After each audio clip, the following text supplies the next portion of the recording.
தமிழ் மக்களின் மனங்களை வென்றுவிட்டாரா ஜனாதிபதி அனுரகுமார திசுநாயக்க?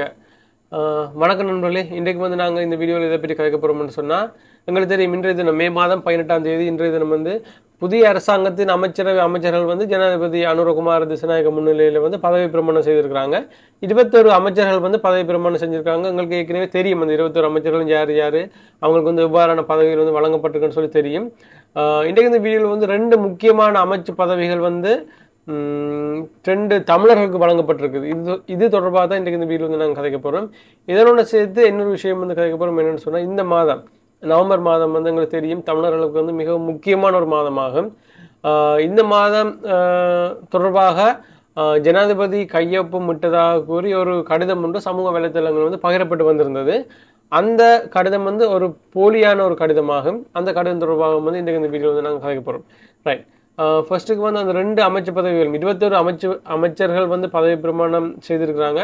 அந்த 21 அமைச்சர்கள் 2 அமைச்சர்கள் அமைச்சு பதவிகள் தமிழர்களுக்கு வழங்கப்படுது. 2 தமிழர்களுக்கு வழங்கப்பட்டிருக்கின்றது. அதில் முதலாவதாக மகளிர் மற்றும் சிறுவர் விவகாரம் சரோஜா சாவித்ரி போல்ராஜ் அவர்களுக்கு வழங்கப்பட்டிருக்குது.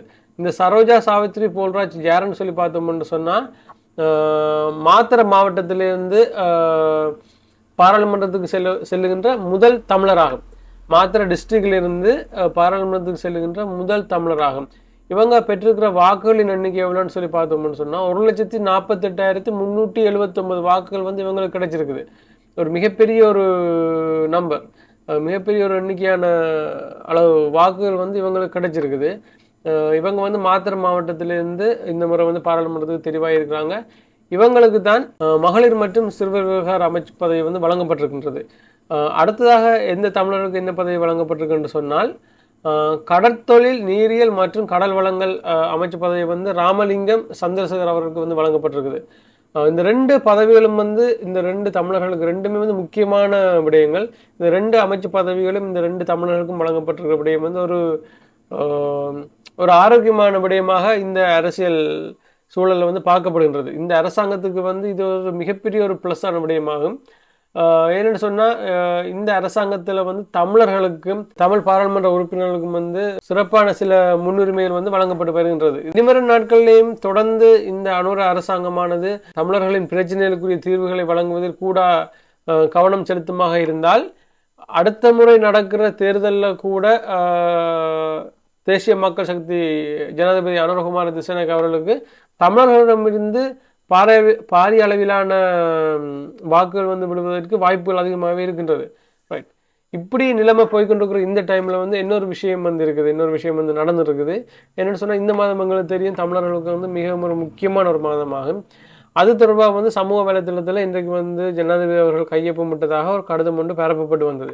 அந்த கடிதம் ஒரு ஃபேக்கான, அது உண்மை இல்லை, அது ஒரு பொய்யான ஒரு கடிதமாகும். அது யாரோ ஒரு மூலகுடி நாட்கள் அந்த கடிதத்தை சரி கட்டி சமூக வலைத்தளத்தில் பகிர்ந்திருக்கிறார்கள்.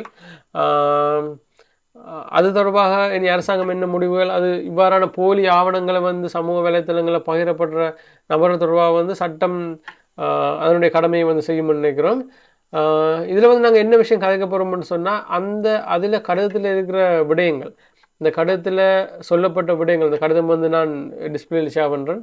அந்த கடிதத்தில் சொல்லப்பட்ட விடயங்கள் ஃபர்ஸ்ட்டுக்கு அது ஃபேக்குன்னு தெரியறதுக்கு முதல் வாசித்த டைமில் கொஞ்சம்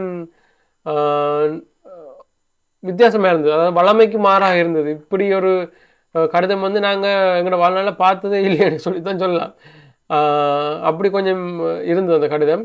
இந்த மாதம் எங்களுக்கு தெரியும், இந்த மாதம் மாவீரர் தினம் கடைபிடிக்கப்படுகின்ற மாதமாகும். இந்த மாதத்தில் இந்த மாவீரர் தின நிகழ்வுகள் நடைபெறும் போது எங்களுக்கு தெரியும், ஒவ்வொரு வருடம் அரசாங்கத்தினாலும் சரி, வேறு சில நபர்களாலும் சரி, ஒரு சில இடையூறுகள் அந்த நிகழ்வுகளுக்கு வழங்கப்பட்டு வருவது எங்களுக்கு தெரியும். இந்த மாவீரர் தின நிகழ்வுகள் தொடர்பாகவும் அனுர அரசாங்கமானது எவ்வாறான நடவடிக்கைகளை மேற்கொள்ள போகின்றது என்பது தொடர்பாகவும் தமிழர்கள் பாரிய அளவிலான கவனம் செலுத்தி வருகிறார்கள்.